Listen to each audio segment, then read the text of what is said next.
Resumo do vídeo 3. Veja bem, nesse vídeo 3 eu falei sobre basicamente três coisas. Os autores e fontes fora da Bíblia, Paulo e suas peculiaridades, e mais exemplos sobre como o discurso sobre o sepulcro vazio é intelectualmente desonesto considerando os dados históricos. Primeiro, falando sobre as fontes exteriores da Bíblia, que são usadas exatamente para poder se atestar, quando você pega duas fontes diferentes para poder ver se elas falam a mesma coisa, nós temos poucas fontes fora da Bíblia que atestam, inclusive, a existência de Jesus. Porém, elas são suficientes para poder dar indícios, segundo os historiadores pensam, de que, de fato, existiu uma pessoa chamada Jesus.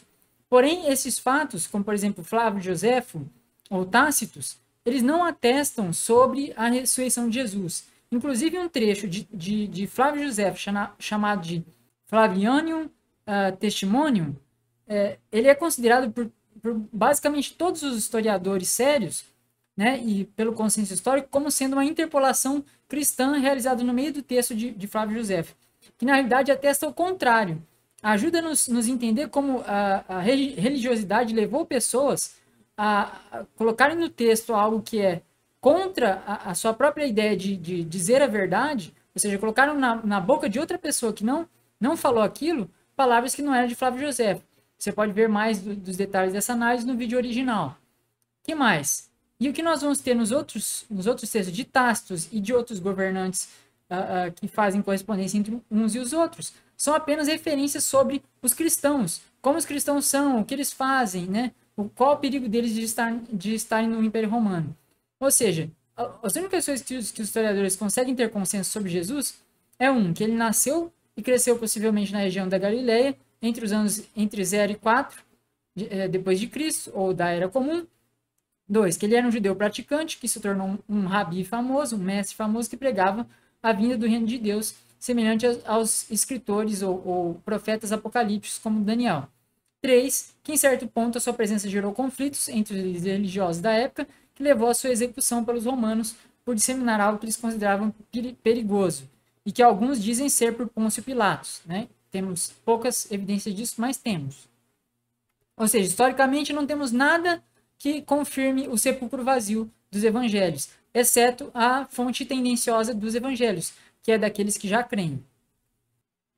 Na segunda parte, eu vou falar sobre Paulo, o qual aparentemente as pessoas não têm uma maturidade suficiente para reconhecer que é possível que pessoas religiosas mintam. Né? Então elas pensam que porque uma pessoa religiosa diz que teve uma experiência maravilhosa que transformou a sua vida, que todas essas pessoas estão falando a verdade. Nós sabemos pela nossa experiência de vida, se você já viveu mais do que 20 anos de vida, ou talvez 10 anos de idade, né? Você sabe que as pessoas elas mentem. As pessoas às vezes falam coisas que não aconteceram. Não só isso, às vezes as pessoas não só mentem, mas elas dizem coisas que elas estão sinceramente enganadas sobre aquilo. Ou seja, existem pessoas que morrem por causas perdidas? Sim, nós sabemos disso.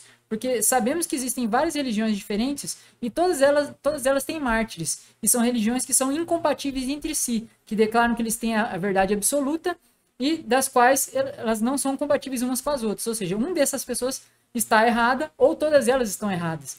Ou seja, de uma forma ou de outra, em termos lógicos, não é possível que todas as pessoas que foram mártires até hoje, que elas realmente presenciaram milagres e para elas poderem transformarem as suas vidas e morrerem pela sua causa. Então, ou seja, isso é um argumento nulo que existe a respeito de Paulo. E a respeito dos outros mártires da igreja também. Ou seja, Paulo, ele é um visionário. Paulo, inclusive, nós vamos ver, e eu dou vários exemplos, sobre trechos em que ele se engana, ou ele fala coisas erradas na Bíblia. Nós vemos Atos 9 e Atos 22, nós temos narrativas que são contradizentes uma entre a outra. Nós vemos em Gálatas que Paulo diz que ele nunca recebia nada de ninguém e não ia a Jerusalém. E nós vemos em Atos dos Apóstolos que, de fato, segundo talvez Lucas, ele sim foi em Jerusalém várias vezes, inclusive depois da sua conversão. Então, quem está certo? E esse método histórico é que os cristãos não querem seguir. E é esse método histórico que determina que existem coisas que as pessoas falam que é possível de corroborar e outras coisas que elas falam que não é possível de corroborar e que é tendencioso. E Paulo nada mais é que uma dessas fontes que são tendenciosas, fontes cristãs. Paulo não é especial entre as pessoas que falam sobre a realização de milagres e o aparecimento de milagres. Existem, inclusive, pessoas até hoje que falam sobre milagres. Há, inclusive, pessoas até hoje que dizem ser Deus, né? Por isso elas estão certas? Porque elas estão completamente certas de que elas são Deus? Não, isso são coisas subjetivas.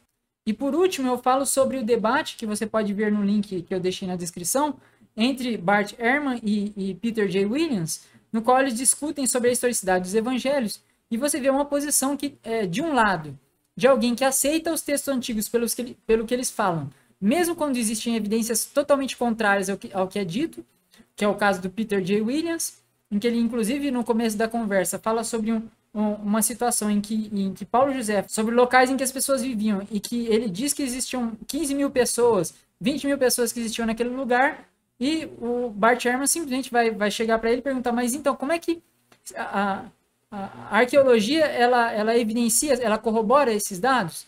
Não, não corrobora. As outras fontes que falam sobre essas mesmas coisas corroboram esses dados? Não, não corrobora. Então, portanto, a conclusão mais lógica, a conclusão mais plausível é de que ele está falando errado, de que o que ele está falando é mentira, né? O que ele está falando é impreciso, de que ele estava enganado. E é exatamente isso que os cristãos não conseguem entender. Que não só as pessoas, muitas vezes, elas podem mentir, mas como também, muitas vezes, as pessoas podem estar sinceramente enganadas. Veja que você não seja uma dessas, que não esteja mentindo ou que não esteja sendo sinceramente enganado no seu discurso apologético.